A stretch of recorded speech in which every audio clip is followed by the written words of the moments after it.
definitivamente nos vincula, digamos, con estas discusiones tanto a nivel local, nacional e internacional.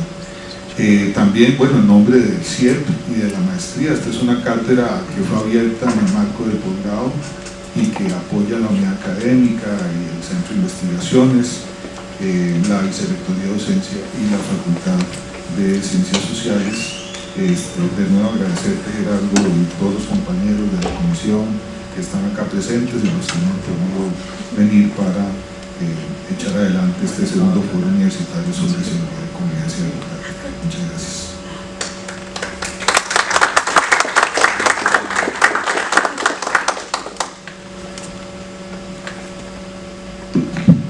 Continuamos con las palabras del señor Manuel Martínez Herrera, decano de la Facultad de Ciencias Sociales.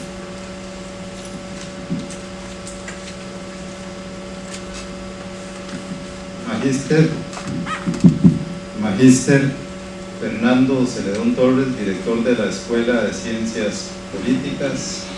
Doctor Gerardo Hernández, coordinador de la Cátedra de Seguridad y Convivencia Democrática. Docentes, estudiantes y público en general. Y un especial saludo a los y las organizadoras de este foro.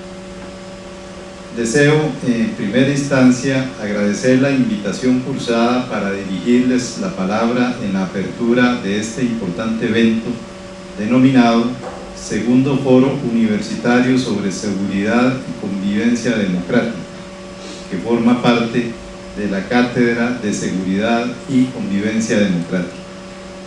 Verdaderamente es un acierto la realización de esta segunda edición de dicho foro, y esperamos que sea el segundo de una larga saga, de manera tal que se constituya en una tradición de la Escuela de Ciencias Políticas, del Centro de Investigación y Estudios Políticos y del Programa de Posgrado en Ciencias Políticas.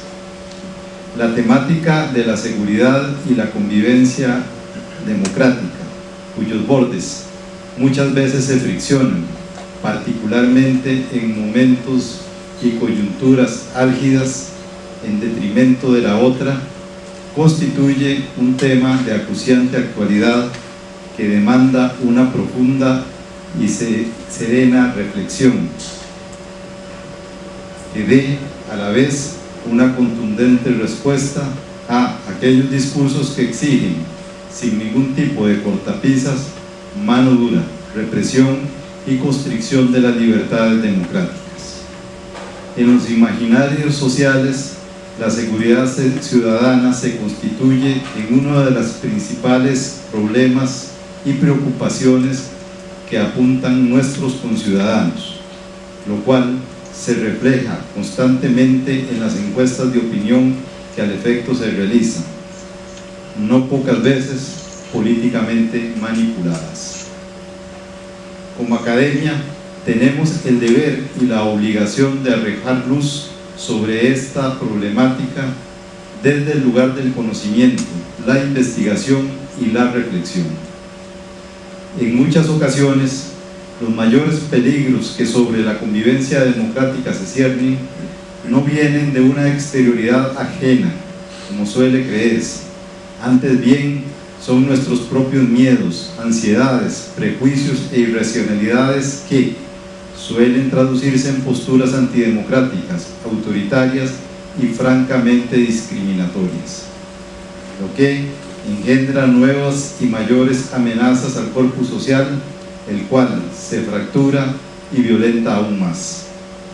A partir del día de hoy y durante 3 días, un selecto grupo de expertos y expertas debatirán acerca de la seguridad y convivencia democrática, pasando revista a temáticas relevantes como la doctrina y estrategias de seguridad de los estados, la situación política y la seguridad ciudadana, la política judicial y penitenciaria y el crimen organizado, entre otros temas relevantes. No tengo la menor duda de que ante la diversidad temática y las perspectivas planteadas se hará una significativa contribución a la comprensión de estos complejos fenómenos que, ojalá, se traduzcan en planteamientos y propuestas concretas que lleguen a las instancias y gestores de la política pública y a sus operadores. Les auguro desde ya el mayor de los éxitos y reciban mi más sincero reconocimiento por esta oportuna y necesaria reflexión. Muchas gracias.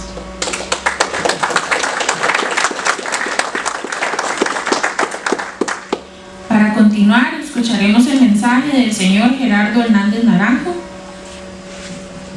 Bueno, muy buenos días a todas y todos, colegas académicos de la universidad. Tenemos también presencia de funcionarios y funcionarias públicas del sector de seguridad, estudiantes de la Escuela de Ciencias Políticas y de algunas otras unidades académicas o universidades. Voy a ser muy breve, señalando simplemente cuál es el reto fundamental que nos planteamos en la cátedra desde su origen, y es, primero, cómo hacemos de la seguridad un tema de estudio, un objeto de estudio desde el ámbito académico, en el sentido de que muchas veces la academia ha visto estos temas con cierto recelo y muchas veces hasta con prejuicio. Por ejemplo, el tema de la inteligencia, ¿verdad?, donde nos imaginamos ahí una imagen de la inteligencia como un montón de espías conspirando contra nosotros, ¿verdad? Entonces, uno de los objetivos fundamentales es abrir brecha en el ámbito académico para que la universidad participe de la construcción social de significado y de paradigma de seguridad en este país. En segundo lugar, cómo hacerlo desde una perspectiva garantista, es decir, que ponga en el centro los derechos humanos, ¿verdad? Una perspectiva que responda también a nuestra tradición de garantía en materia de derechos humanos, pero también a nuestra tradición pacifista y no armada, que si bien a lo largo de la historia puede tener y ha tenido ciertos baches y ciertos deslices, lo cierto es que se ha constituido también en una especie de parámetro o referente fundamental en lo que se refiere a la convivencia democrática en Costa Rica. Entonces, siendo conscientes de que también somos un país sujeto a distintas influencias por el contexto geográfico en que vivimos, por nuestra ubicación geopolítica, creemos muy importante que desde la academia y el diálogo con las autoridades y con distintos actores sociales podamos contribuir pues a construir ese paradigma tico, digámoslo así, de lo que es la democracia, pensando la seguridad, perdón, de lo que es la seguridad, pensando la seguridad en lógica de fortalecer nuestra democracia.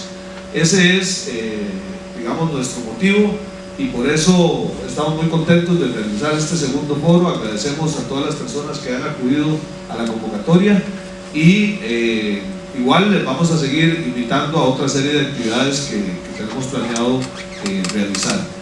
Me da mucho gusto darle la bienvenida y el agradecimiento al doctor Daniel Sansón Rubén Pascual de la Universidad de Santiago de Compostela, quien es ya un viejo amigo de la cátedra, y él estuvo de hecho aquí en Costa Rica para el primer foro, y consideramos muy oportuno invitarlo nuevamente en esta ocasión por medio de la videoconferencia, que nos ha costado un poquito, como han visto, pero tener su aporte y su perspectiva, puesto que él es una de las personas que más ha trabajado y que estoy seguro, como lo podrán ver a partir de su conferencia, a hacernos grandes aportes desde esta visión de pensar la seguridad en clave democrática, de pensar la seguridad del país, de las personas, de los territorios en clave de garantía de los derechos humanos. Así que muchísimas gracias al señor decano, a don Manuel, a don Fernando por sus palabras y por acompañarnos en esta apertura. Procedemos entonces a escuchar la conferencia del doctor Daniel Sansón Rubén desde Santiago de Compostela.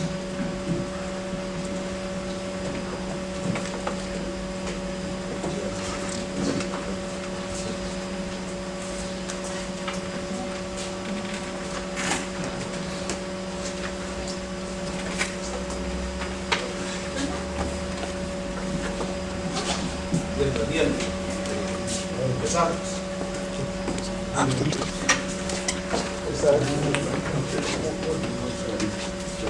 Vamos con eso, entonces. Dale. Vale, vamos con eso. Todos enfocados. Empezamos. Bueno, pues, en primer lugar, buenos días.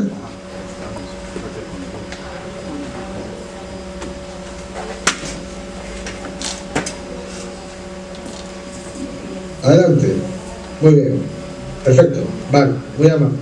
Bueno, pues en primer lugar, buenos días a todos y a todas. Es un placer poder compartir con todos ustedes la participación en este segundo foro universitario de seguridad y convivencia que auspicia la cátedra que lleva el mismo nombre de la prestigiosa Universidad de Costa Rica. Y bueno, efectivamente, por motivos sobre índole académica y burocrática, me ha resultado, muy a mi pesar, sinceramente muy a mi pesar, el no haber podido participar presencialmente in situ, pero lo hemos subsanado de la mejor manera posible con una propuesta muy moderna por parte de la organización del foro de bueno, tener una intervención a través de videoconferencia. Efectivamente, hemos superado unos pequeños problemas técnicos que hemos logrado subsanar y bueno, esperemos que a lo largo de la intervención pues no surja ningún tipo de contratiempo. ¿Se me escucha bien y se me ve bien? Porque yo veo que la imagen se va y se pierde. Vale, perfecto. Entonces me despreocupo. Muy bien, muchas gracias. Bueno, como les decía, pues bueno, la oportunidad de poder participar a través de una videoconferencia y bueno, poder compartir, poder debatir sobre una serie de cuestiones relacionadas con la criminalidad organizada, con la seguridad democrática, con los sistemas democráticos y las democracias constitucionales. Y bueno, después espero que pues, la intervención suscite inquietudes entre ustedes y que podamos disfrutar de un debate constructivo. Bueno, no democrática y efectivamente cómo esta amenaza no solo la identificamos, sino cómo se manifiesta, cómo se plasma en la práctica cotidiana. Bien, a este respecto, bueno, a buen seguro están ustedes cansados de leer en documentos de todo tipo, oficiales, académicos, incluso periodísticos, efectivamente que la criminalidad organizada representa una amenaza. Pero a partir de hacer esta explícita manifestación, casi ningún autor entra en materia, desarrollando de forma un poco más pormenorizada en qué consiste la fundamentación de tal afirmación y efectivamente en qué términos se reproduce. Y la intención, como les digo, inicial, y espero conseguirla y cumplir las expectativas, es poder solventar estas inquietudes y estas carencias. Voy a abordar algunos aspectos jurídicos constitucionales, pero no se preocupen, no se asusten, es la primera hora de la mañana para ustedes. Yo les saludo de las 6 de la tarde, hora peninsular, hora española, desde Santiago de Compostela. Voy a evitar en la medida de lo posible hacer una exposición juridificada, ¿no? Para lograr pues, hacerla más próxima, más cercana y por supuesto más amena. Sin duda, dado lo complicado, la complejidad del tiempo, o sea, la complejidad del fenómeno que estamos abordando, dicen ustedes que el crimen organizado es un fenómeno poliédrico, multifacético, pluriofensivo y, lógico, pues tratar de resumir en apenas 30-40 minutos es bastante complicado. Pero bueno, me consta que a lo largo de ustedes de 3 días intensos van a estar abordando la temática de la criminalidad organizada, así como la respuesta pública que se debe dar desde las democracias constitucionales a este desafío que plantea, pues como ven ustedes, no pocos desafíos, no pocos retos, no solo en el ámbito de la seguridad, sino también desde la perspectiva de la convivencia democrática. Pues bueno, una vez que he visto el programa y tienen ustedes pues un elenco de prestigiosos expertos que, ya les digo, les permitirán ahondar y profundizar en la cuestión, y por lo tanto pues voy a circunscribirme al máximo posible, a efectos de cumplir escuetamente el tiempo asignado, pues a un conjunto, como les digo, de ideas fuerzas nucleares imprescindibles para que puedan ustedes facilitarles la comprensión del escenario marco internacional en el que se desenvuelve la criminalidad organizada y las principales repercusiones e impactos en el ámbito de la democracia. Finalmente, antes de empezar, quisiera hacer una breve puntualización de tipo semántico.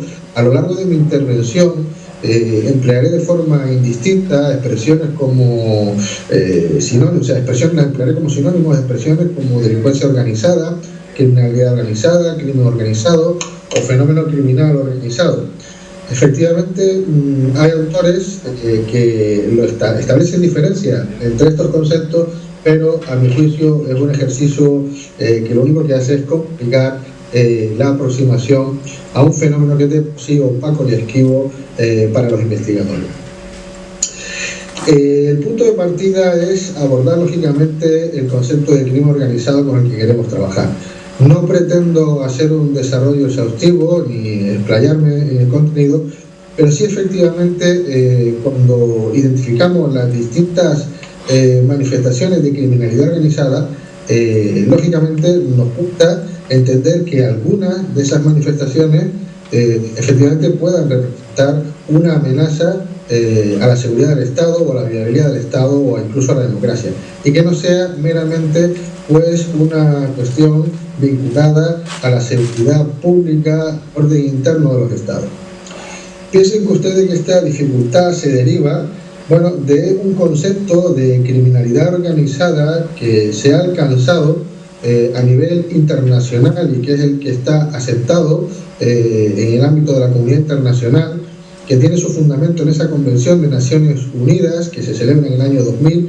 Piensen ustedes que es prácticamente nuevo, un concepto que tiene apenas 15 años, todavía está prácticamente en la pubertad como concepto, pues debido a una serie de necesidades de fomentar la cooperación internacional ante el hecho constatado de que el crimen organizado había operado una evolución y había una tendencia clara a la transnacionalización, a que estas manifestaciones criminales operen en el ámbito transnacional, es decir, que tengan capacidad para mantener estructura y capacidad operativa simultáneamente en distintos países, distintos estados, pues esto conducía a la necesidad de los distintos gobiernos de poder trabajar con un concepto que fuese del gusto de toda la comunidad internacional.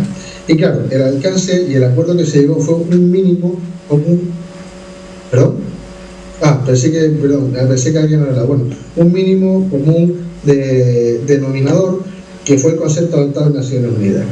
La problemática reside en que este concepto es tan mínimo que efectivamente al ámbito académico pues nos resulta insuficiente, nos resulta excesivamente laxo, puesto que los indicadores que se emplean para identificar o para determinar que una organización es o no es crimen organizado prácticamente lo cumple casi cualquier organización.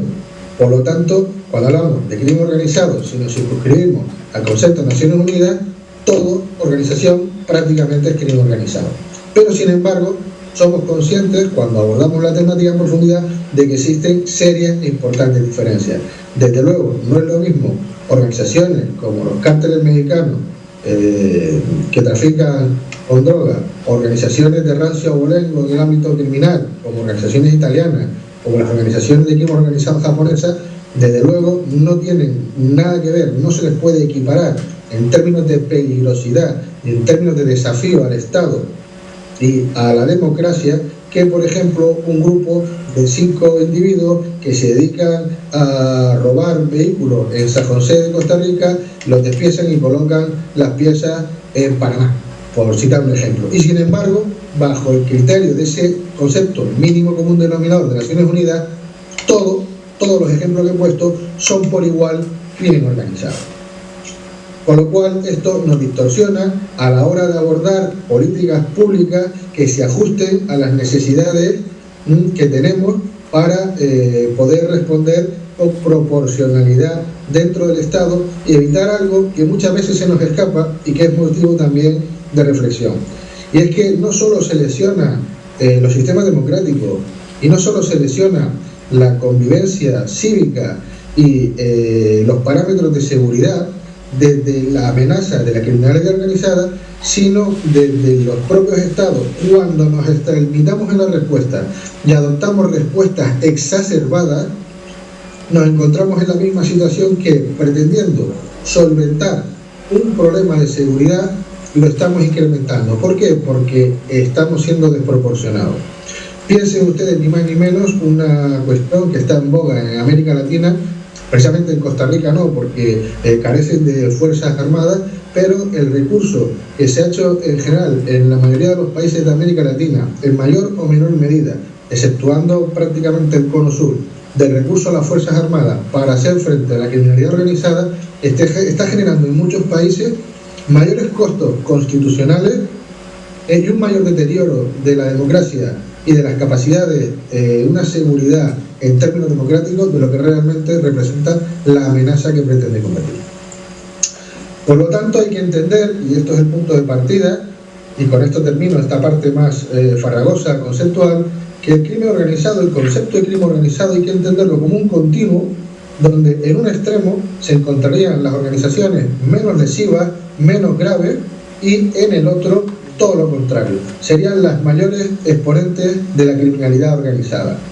Y en el medio fluctúan toda una pléyade de organizaciones que, en función de una serie de características y de variables, como el número de miembros de la organización, los años que esa organización perdura en el tiempo, si esa organización tiene capacidad para operar actividades ilícitas multiactividad o solo se dedica a una única actividad, si esa organización tiene capacidad de infiltración en la administración pública y en el Estado, y si esa capacidad de infiltración es multinivel o no, es decir, si solo tiene capacidad para acceder a fuerzas y cuerpos de seguridad, o por el contrario, simultáneamente tiene relaciones y capacidad para corromper cuerpos y fuerzas de seguridad, sistemas de judicatura y fiscalía, e incluso llegar hasta el propio gobierno, hasta la cúpula gubernamental.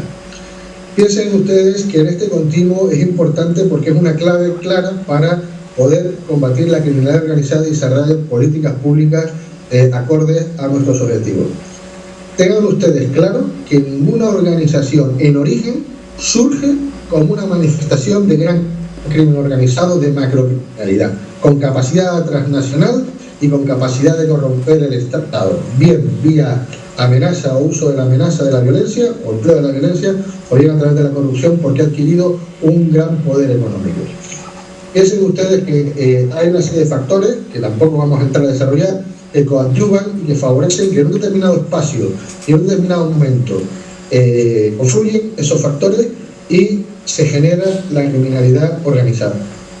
Piensen ustedes que se da prácticamente, y hay antecedentes, y hay investigaciones criminológicas sólidas que reportan cómo efectivamente el crimen organizado se da en todos los países, en todos los momentos de la historia prácticamente de la humanidad, cuando empieza a haber un desarrollo de la comunidad como tal, cuando ya evoluciona más allá de la mera tribu, cuando ya hay un desarrollo incluso a nivel urbano, de geografía urbana, de las sociedades, pues ya empieza a haber manifestaciones que se pueden tildar como la génesis primigenia de organizaciones criminales. Piensen ustedes un breve ejemplo histórico, pues desde el momento que se configura en la historia de la humanidad dos unidades políticas diferenciadas con una frontera intermedia que las diferencia, y hay una serie de señores que se ponen de acuerdo para introducir mercancía de forma clandestina de una a otra para evitar el pago de impuestos. Pues ahí ya tenemos en las primeras civilizaciones la génesis, como les digo, y el fundamento de la criminalidad organizada o del tráfico ilícito que hoy en día representan realmente problemas importantes para nuestras sociedades. ¿Cuál es la cuestión? Pues bueno, que en determinados momentos, cuando se produce ese germen de crimen organizado y se genera esa organización, en función de si el Estado interviene o no y otros factores colaterales, esa organización, si no es molesta, donde analiza este proceso evolutivo que les estoy describiendo de forma breve y somera, pues lógicamente, ¿qué pasa? De esa fase inicial a una fase superior, digamos, o de máxima expresión del crimen organizado, que sería para él la fase simbiótica, que es efectivamente cuando la criminalidad organizada se ha desarrollado con tal magnitud que es capaz de cooptar al propio Estado y somos incapaces de diferenciar en qué momento termina la estructura del Estado y comienza la de la organización criminal. Es decir, no son indiferenciables. ¿Por qué? Porque ha habido una fusión. Lógicamente, esas son las situaciones, como ya les digo, de máxima exposición del Estado al crimen organizado. Lógicamente, si nosotros desarrollamos capacidades de alerta temprana, capacidades para identificar efectivamente esos primeros pasos de esas organizaciones, cuando realmente todavía son un problema de seguridad interior, cuando todavía es un problema que tenemos capacidad reactiva y de capacidades policiales y de investigación para poder atajarla, lógicamente si lo hacemos evitaremos que estas medren hasta convertirse en estos auténticos sistemas criminales, en estas redes criminales que fagocitan en ocasiones esos estados débiles y esas democracias inacabadas, aprovechando precisamente las vulnerabilidades del sistema. Dicho lo cual y contextualizado un poco la radiografía de lo que es la amenaza y por qué entendemos a día de hoy, y hay un consenso prácticamente mayoritario en la doctrina en relación a asumir que efectivamente la delincuencia organizada, el crimen organizado, representa una amenaza seria y directa para la viabilidad y para la supervivencia y el desarrollo de las democracias constitucionales y de los estados, llegados a este punto, me parece procedente pues analizar algunos ejemplos, como les venía indicando en la presentación, de cómo la injerencia de la delincuencia organizada efectivamente conlleva una serie de impactos negativos que menoscaban no solo la seguridad, sino también la convivencia democrática. Y piensen en la seguridad ya desde un punto de vista democrático constitucional como un derecho fundamental que tiene toda persona. La seguridad como un derecho fundamental no solo a sentirse seguro, sino además a que el Estado le proporcione dicha seguridad. Bien, lógicamente el impacto, por eso, como les decía, la trascendencia de poder atajar esas organizaciones antes de que adquieran un poder notable, precisamente para evitar que el daño llegue a materializarse. Es decir, estamos también inmersos en un cambio de paradigma en la seguridad. En este sentido, piensen ustedes que hasta ahora la mayoría de las estrategias de lucha contra el crimen organizado han sido, hasta la fecha, de naturaleza puramente reactiva. Es decir, enfoque policial. Espero a que se produzca el daño.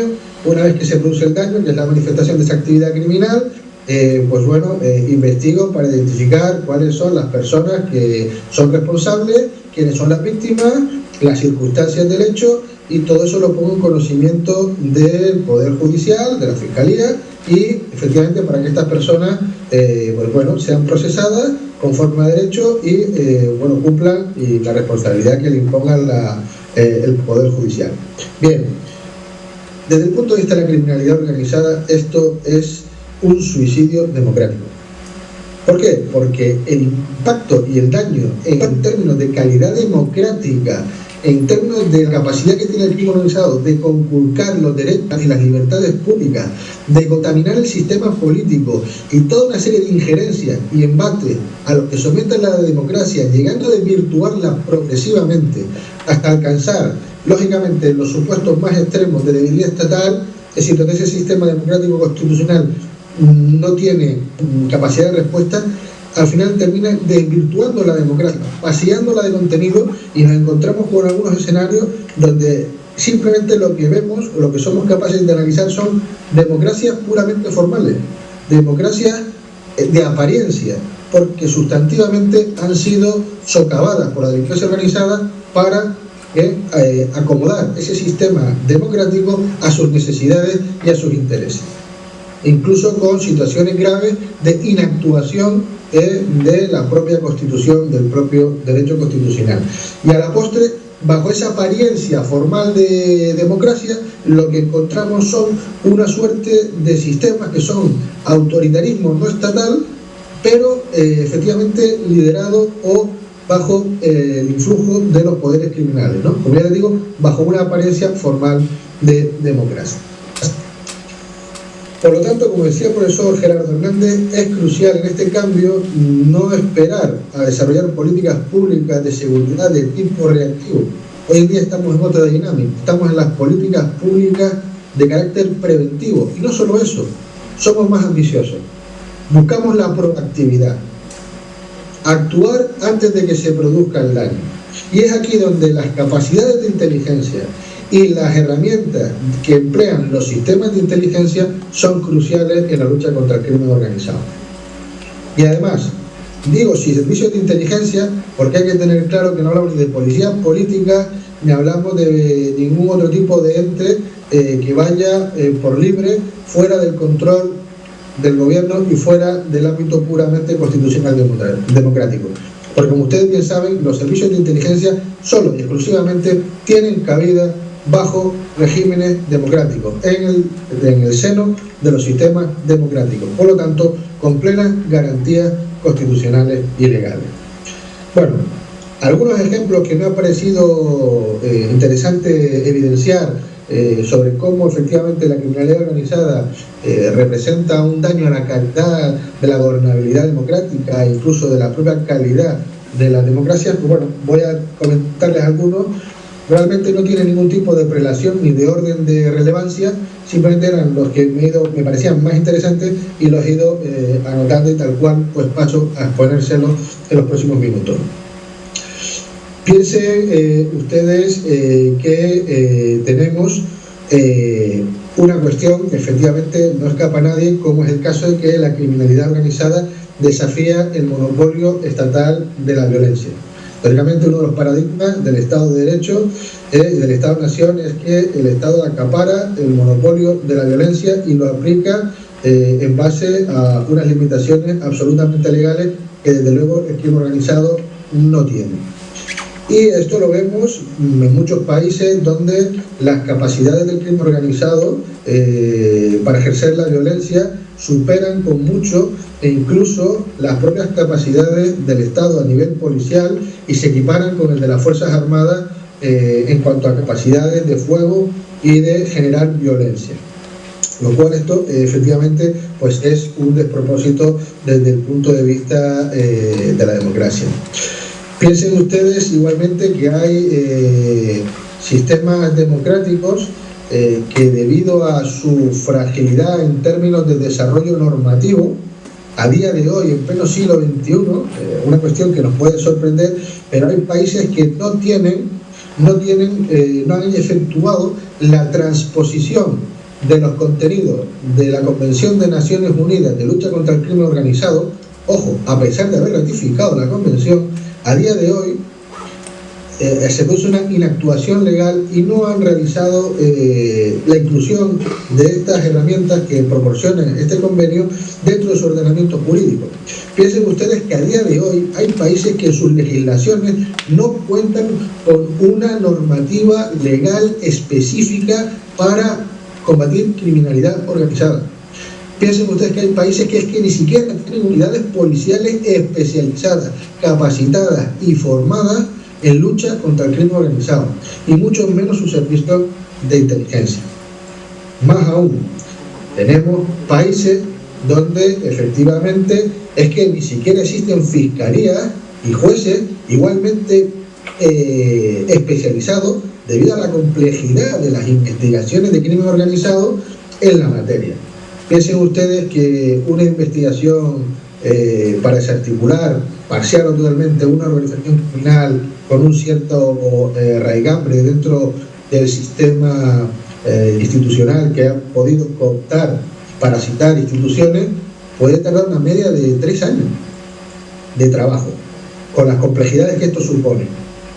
Igualmente sorprende, a pesar de que a día de hoy estamos cansados de repetir por activa y por pasiva y de saber que una de las herramientas de políticas públicas que más efecto tienen en la lucha contra el crimen organizado es atajar las capacidades de financiación y a atacar los bienes materiales y el patrimonio de las organizaciones criminales para dejarlos sin logística y sin capacidad de invertir en la propia organización, en comprar medios y capacidades, en comprar armamento, en comprar vehículos, e incluso en usar ese dinero para corromper el sistema político, el sistema burocrático.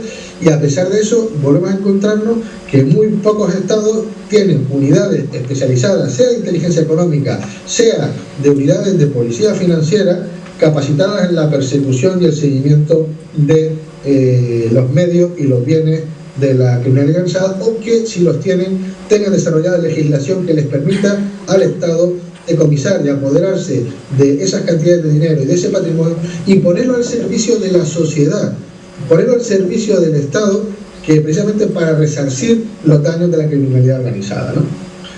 Piensen ustedes, no les digo más, que el crimen organizado, desde el punto de vista de la seguridad, desde el punto de vista de la democracia, conculca los derechos fundamentales y las libertades públicas, ¿no?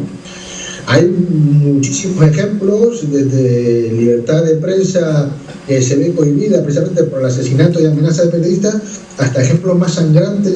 En pleno siglo XXI resulta que existe la esclavitud. Existe la esclavitud de tipo sexual, existe la esclavitud de tipo laboral, que básicamente viene a ser la máxima expresión deleznable, de desprecio hacia la dignidad y la libertad de los seres humanos, que precisamente la libertad y la dignidad son los fundamentos del orden jurídico constitucional y de la democracia. Por lo tanto, es aberrante que en el pleno siglo XXI veamos que en algunos países incluso se dispara, como es el caso de España, la demanda de servicios sexuales, ¿no? Cuando sabemos que existe esclavitud en Europa, las organizaciones criminales y sus clientelas políticas en su afán de enriquecimiento y lógicamente en detrimento de la mayoría, llegando no solo a destruir la sociedad del bienestar, sino incluso a atacar lo que en derecho constitucional son esos derechos fundamentales de tercera y cuarta generación, como son por ejemplo el medio ambiente. Piensen ustedes, un caso muy sangrante en Europa. Hemos detectado una serie de organizaciones criminales europeas que se dedican a habilitar de forma legal empresas especializadas en el reciclaje de residuos altamente contaminantes de las industrias europeas afincadas en algunos países.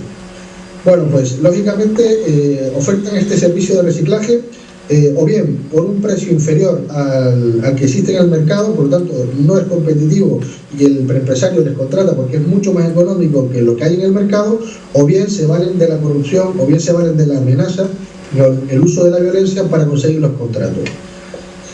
Las empresas son absolutamente legales. El problema es la metodología de cómo se deshacen de esos productos, de esos residuos altamente contaminantes. ¿Cómo? Pues llenan las bodegas de barcos que son chatarra flotante, son barcos de último recorrido, y bien los remolcan o bien los conducen hasta aguas internacionales y allí los hunden.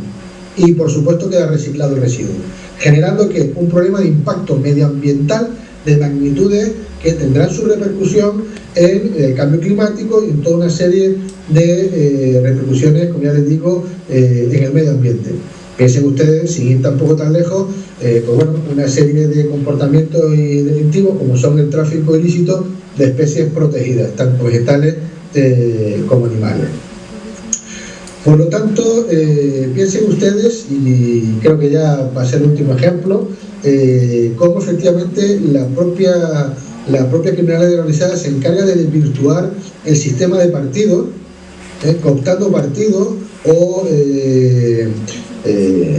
procurando apoyo y ingentes cantidades de apoyo económico a un partido en concreto o a un candidato de su elección, de su interés, para que pueda ganar las elecciones, para que luego se vean favorecidos, incluso pues con algún tipo de legislación o de tipo prebenda que facilite los objetivos, los intereses de la criminalidad organizada.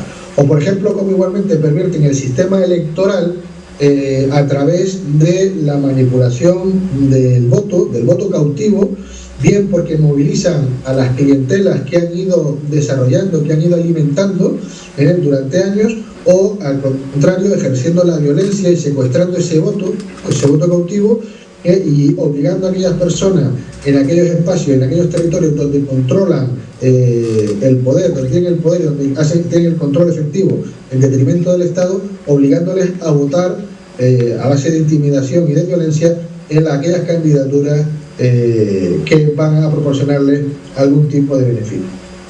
Piensen con esto lo importante que quisiera dejar claro para que no haya confusión.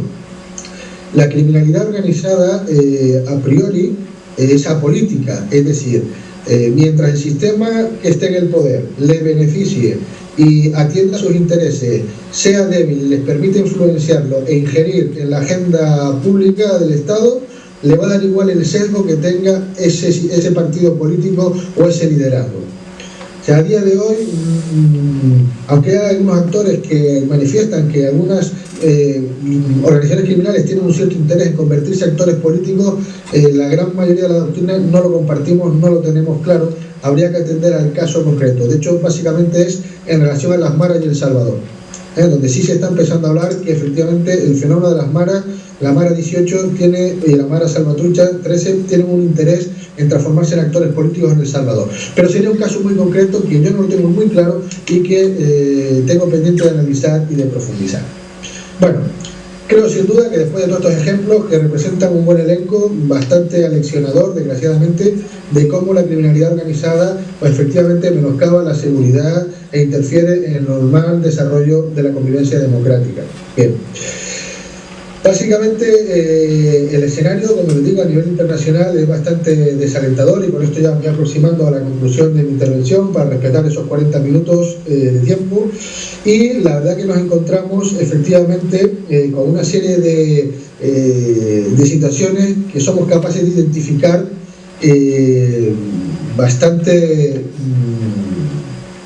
llamativas y que básicamente les voy a resumir en la siguiente.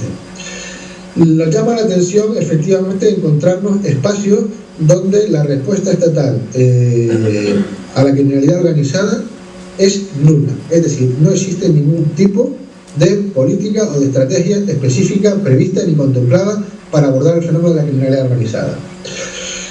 Otro escenario que nos encontramos, por ejemplo, en América Latina son determinadas políticas que generalmente se adoptan fruto de la improvisación, de la presión mediática, de la presión social, donde de forma precipitada se toman una serie de decisiones que, bueno, puede que en un momento inicial, efectivamente, en un corto plazo, generen algún tipo de éxito, pero desde luego a largo plazo están condenadas no solo al fracaso, sino a generar una cantidad de costos constitucionales, entendido, como ya decía, manifestación de vulneración de derechos, de libertades por parte del aparato civil del Estado, de abusos del poder, e incluso, como está pasando en América Latina, de un abuso de los recursos de excepcionalidad, donde nos encontramos en Estado, en gobierno, donde se han llevado a cabo incluso modificaciones constitucionales, una serie de transformaciones un tanto espurias a nivel constitucional, en primer lugar para darle competencias, por ejemplo, a las Fuerzas Armadas en el ámbito del crimen organizado, cuando era un ámbito restringido para la seguridad interior y para el ámbito de la policía. Y en segundo lugar nos encontramos que hay ese abuso de herramientas de excepcionalidad, como por ejemplo el estado de excepción, que se están transformando y están abandonando esa excepcionalidad para hacer el recurso a la cotidianidad, con lo cual se produce una perversión incluso de los textos constitucionales. Piensen que otro problema que también se da en América Latina, por poner ejemplos próximos, es la tendencia a la narcotización de la política criminal y de la agenda pública de seguridad, ¿no? Como si la criminalidad organizada, la única manifestación fuese el narcotráfico y obviamos el resto de manifestaciones y de actividades. Pues piensen ustedes que la desatención institucional de estas otras actividades delictivas y de estas otras organizaciones que no se dedican al narcotráfico, esa desatención, ¿qué va a conseguir? Que van a continuar medrando hasta alcanzar dimensiones similares al narcotráfico, si no se les dedica atención, tiempo, esfuerzo y recursos. Y por supuesto, como ya les digo, efectivamente lo que hay es una descoordinación entre políticas y no hay una visión unitaria de aplicar todas las políticas, todas las capacidades que tiene el Estado desde un punto de vista de conjunto, holístico, para abordar la criminalidad organizada en toda su complejidad, en todo su espectro, y no simplemente desde las políticas de seguridad y defensa. Piensen ustedes que un problema de seguridad y se combate el crimen organizado con políticas de educación, con políticas de desarrollo. Piensen ustedes que países como México tienen un problema serio porque sus jóvenes no quieren ser cantantes, no quieren ser futbolistas, quieren ser narcos y quieren tener el estilo de vida de la subcultura delictiva, con los narcocorridos y con toda una serie de elementos que no hacen más que ensalzar este tipo de subcultura delictiva que compite y choca directamente con la cultura democrática, constitucional, con nuestros principios y con nuestros valores, de los que nos hemos dotado para tener una coexistencia pacífica y donde no impere la violencia y los poderes salvajes y el deseo del más fuerte, sino donde rija la ley, donde rijan la normatividad, el orden jurídico y el Estado de Derecho.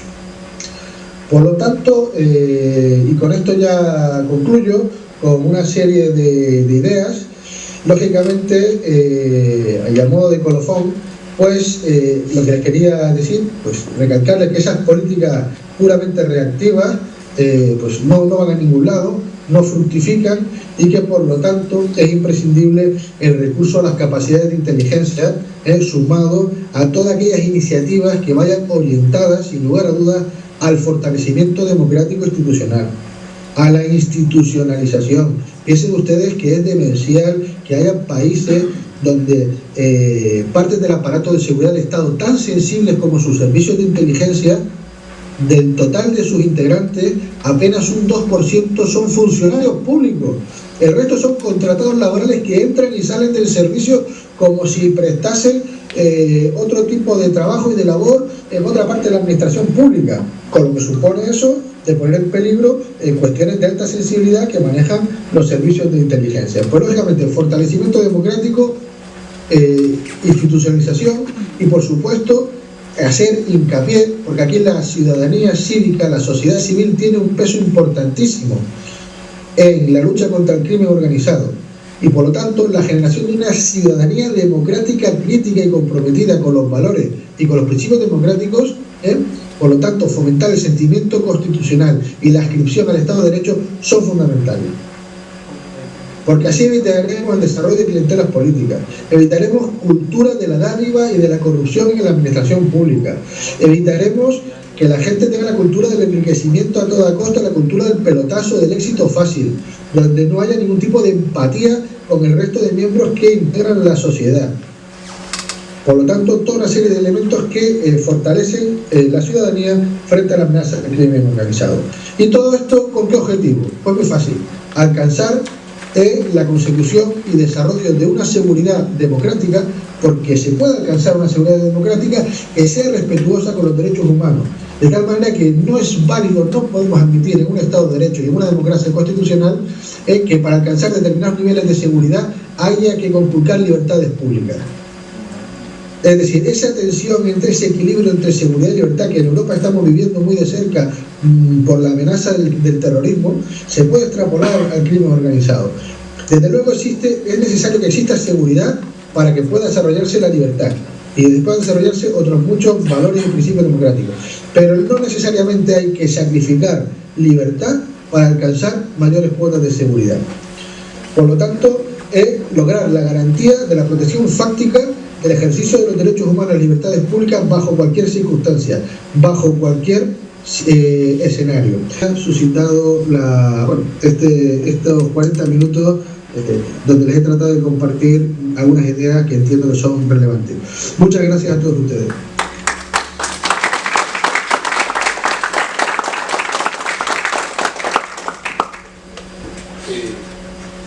Vamos a hacer lo siguiente: si alguien tiene una pregunta o algún comentario para el conferencista, que venga y la haga aquí por asuntos de audio. Entonces, vamos a escuchar algunas preguntas también y después nos volvemos a pasar para que contesten a partir de ellas. Sí, es que no se escucha mejor acá, porque el audio está aquí.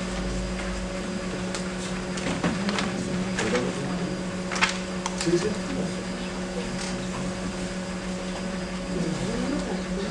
Sí, sí.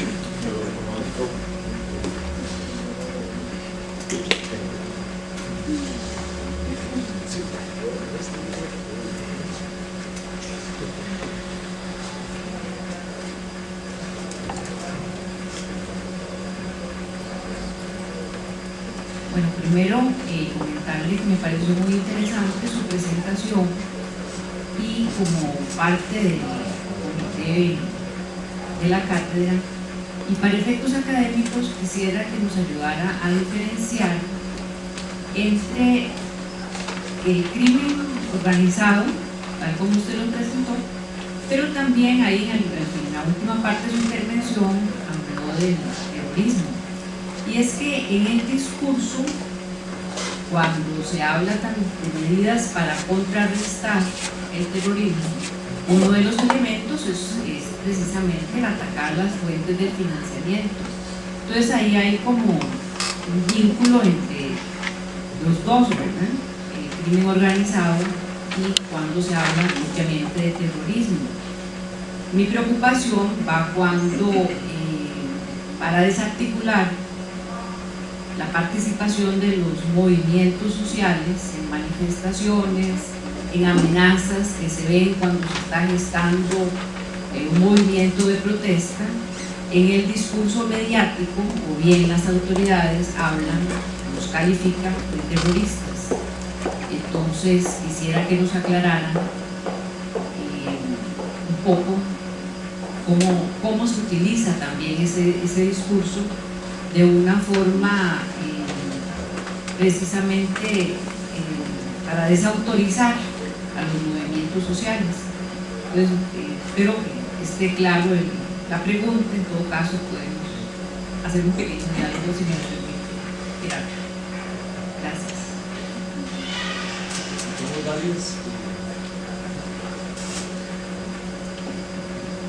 ¿Te escuchaste bien la pregunta? Sí, okay, sí, sin problema. Vamos a escuchar otras y luego te pasamos. ¿Alguien más iba a preguntar? ¿Algún comentario? Bueno, procedemos con esta y luego vamos a ir a una hora. Muy bien. Bueno, efectivamente, uno de los problemas que la verdad que efectivamente pasé muy de puntita en relación a la descentralización del crimen organizado es que hoy en día hay un totum revolutum, porque como la criminalidad organizada ha alcanzado algunas manifestaciones de criminalidad organizada, las más lesivas, han alcanzado esa capacidad de operar transnacionalmente, han entrado. ¿Se me escucha? Sí. ¿Se escucha ustedes bien? Sí. Sí.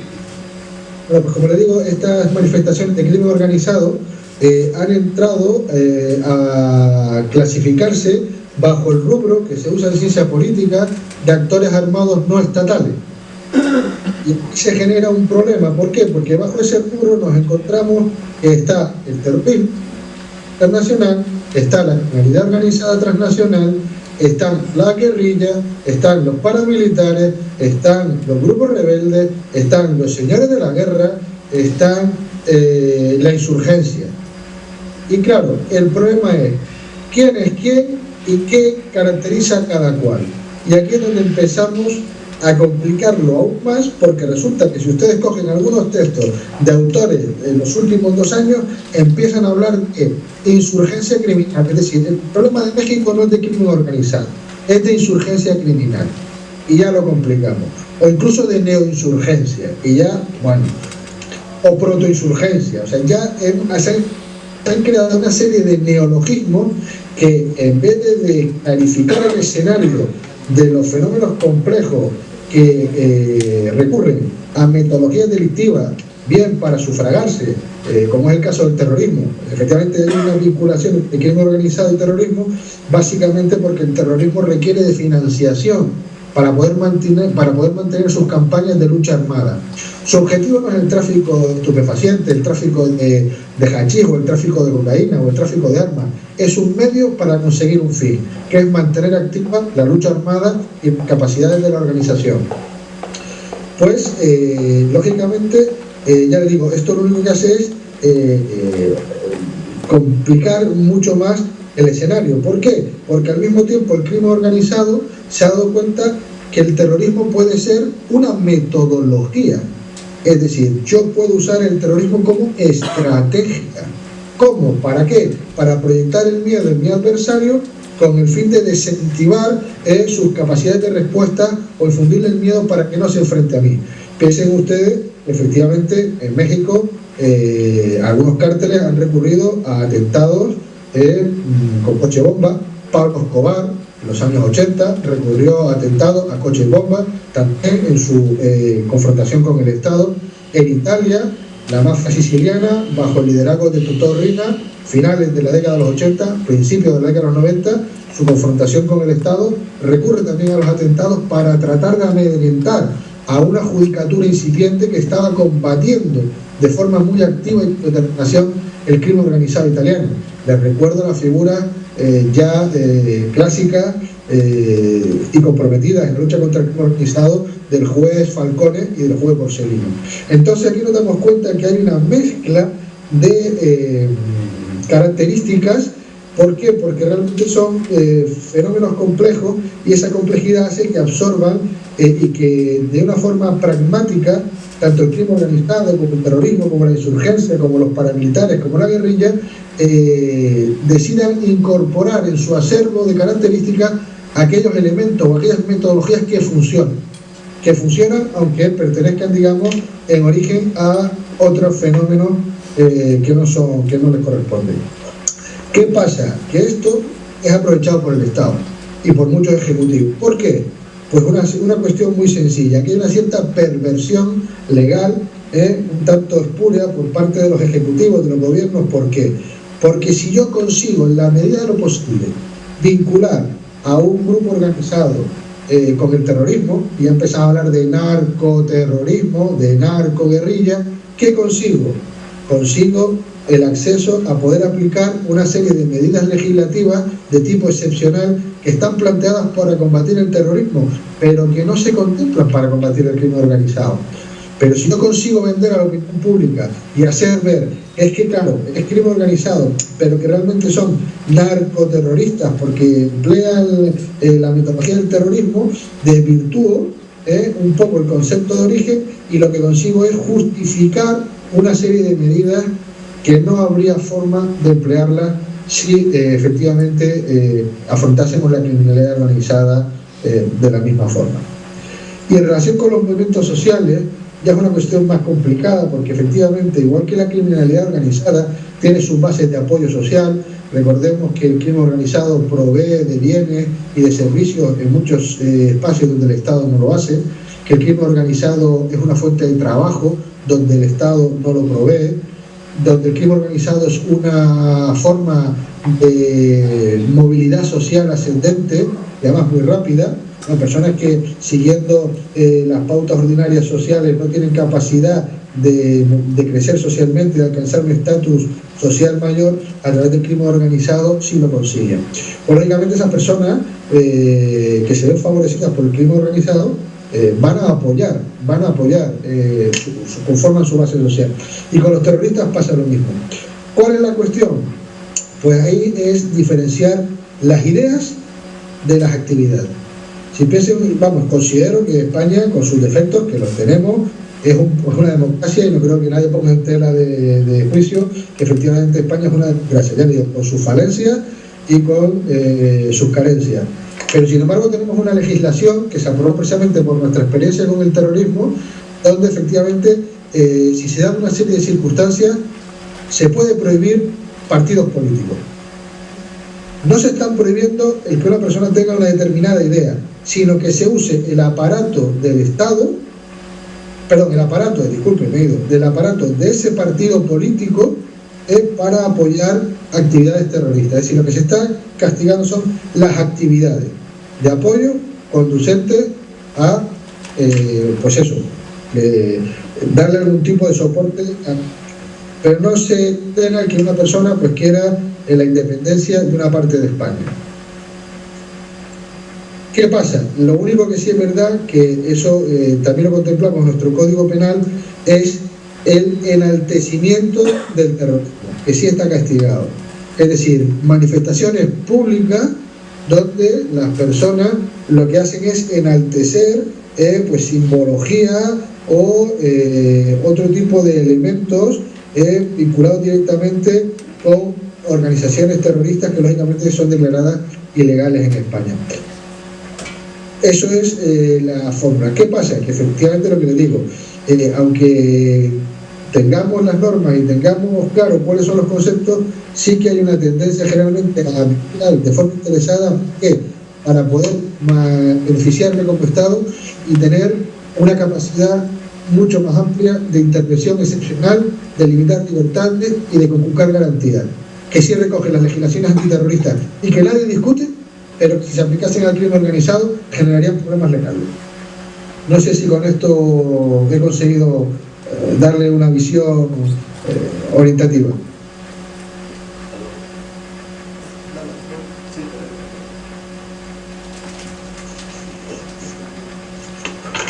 De una lucha o de un combate ante estos problemas de seguridad sin una forma distinta abordando desde el Estado. Me ha costado entenderle. Voy a tratar de intentar reproducir lo que me ha preguntado, a ver si le he escuchado bien. Me pregunta si puedo comentar algún otro tipo de iniciativa en la lucha contra la droga que no sea atacar el consumo y el tráfico ilícito. Ese es el planteamiento. Así es, como la legalización de las drogas y el consumo de las personas y que el Estado regule la venta. Claro, mire, ahí hay efectivamente un debate arduo en la mesa y aparte, efectivamente, saben ustedes que hay países que han legalizado el consumo de determinado tipo de drogas. Concretamente, bueno, la marihuana. En España, por ejemplo, no está legalizado el consumo, lo que se permite y está consentido, bueno, digamos, vamos a expresarlo jurídicamente correcto. No está penalizado, que no quiere decir que esté permitido, es decir, no está penalizado el consumo propio. Lo que está penalizado es el tráfico de determinadas cantidades. Cuando a una persona se le interviene una cantidad mínima, o sea, hay unos mínimos establecidos legalmente y se presupone que aquella persona que tiene una tenencia igual o superior a esa cantidad, se presupone que es para tráfico. Hay una presunción jurídica. Si es una cantidad inferior, se presupone que es defendible que es para consumo propio y por lo tanto no se persigue. Por eso, no es que esté permitido el consumo, sino que no se persigue porque se sobreentiende que es consumo propio y lo que se quiere evitar es el tráfico. La problemática es aquí una cuestión, lógicamente, de sensibilidad social. En España realmente el consumo de hachís, es decir, de resina de planta que se genera en todo lo que es el norte de África, principalmente Marruecos como principal país exportador.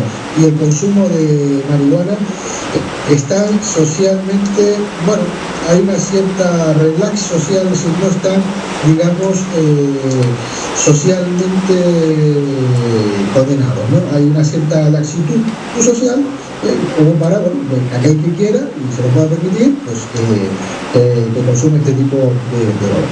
Pero digo, una cosa es la sensibilidad social y otra cosa es la sensibilidad que tiene que tener una administración pública, ¿no? Porque lógicamente detrás del consumo de este tipo de sustancias, del hachís o de la marihuana o de otro tipo de drogas, como son las drogas sintéticas, que hay un consumo muy importante en Europa, del éxtasis y de otro tipo de drogas sintéticas, igual que la cocaína, hay asociadas una serie de repercusiones que se están estudiando, todavía no son concluyentes, pero que una administración pública sí tiene que tener en consideración. Y no desde el punto de vista de la seguridad, sino desde el punto de vista sanitario, porque se sabe que el consumo de determinadas drogas genera un deterioro cognitivo a edades tempranas. Incluso se estudia, se tiene relacionado con situaciones como la disfunción eréctil asociada al consumo de hachís, o incluso nos estamos dando cuenta en el caso de España que el consumo de marihuana y de hachís a edades tempranas, si tenemos jóvenes que con 12 o 13 años son consumidores habituales, es decir, consumen todos los días, está asociado a una alta tasa, a un alto índice de fracaso escolar por falta de concentración. Lógicamente, son estudios que están ahí sobre la mesa y que una administración tiene que sopesar. Efectivamente, las políticas reactivas, como perseguir el tráfico ilícito de drogas, la plantación y demás, no debe ser la única respuesta. Aquí está claro que hay políticas educativas. Políticas educativas donde se tiene que enseñar a los ciudadanos, en los colegios, a los niños y a sus padres, efectivamente, qué drogas hay, cuáles son y cuáles son sus efectos y qué problemática hay, pero incluyendo el tabaco y el alcohol. Y luego ya el sujeto, cuando sea mayor de edad, decidirá. Eso creo yo que sería lo mínimo para empezar. El problema que se da en relación al combate a las drogas, y yo desde luego no estoy en absoluto conforme con la denominación que le gusta tanto a la política estadounidense de guerra contra el crimen organizado, guerra contra los tráficos ilícitos, todo guerra. Pues no, la guerra es una cuestión muy seria como para estarla efectivamente trayendo a colación casi cualquier situación. El problema que se da en la lucha contra el combate contra las drogas, contra los tráficos ilícitos de drogas, es efectivamente si con políticas, como usted mencionaba, de tipo legalista, si lo que queremos es acabar con el crimen organizado o queremos otra cosa. ¿Qué quiero decir con esto? Y esta es una opinión muy personal. Si lo que queremos es dar, socializar o dar cobertura legal a una situación social donde hay un consumo, como pasa en España, bastante extendido y socialmente no mal visto, eso es una cuestión. Pero desde luego, si lo que se quiere es con la legalización combatir al crimen organizado, a mi juicio está condenado al fracaso. ¿Por qué? Porque es muy fácil. Desde el momento que legalicemos el consumo de determinadas drogas y existan locales donde esa droga se pueda adquirir de forma legal a un precio arreglado y pagando impuestos, van a pasar dos cosas. Como pasa con el tabaco en España, va a haber otros sitios donde se pueda comprar la misma mercancía sin pagar impuestos más baratos y por lo tanto va a haber crimen organizado, donde va a haber una venta ilegal de ese tipo de sustancias, tratando de evitar el impuesto y de hacerla más competitiva. Y en segundo lugar, las organizaciones criminales que se dedican al tráfico de drogas, desde el momento que se legalice, ¿qué se creen ustedes? ¿Que se van a reconvertir? ¿Van a ver la luz? ¿Van a abandonar el crimen organizado? Estos señores son profesionales, buscarán otro nicho de actividad ilegal. Y si el tráfico ilegal de drogas ya no da dinero porque es legal, pues mira al protección sexual de mujeres, o al robo de un tráfico de vehículos de lujo, o mira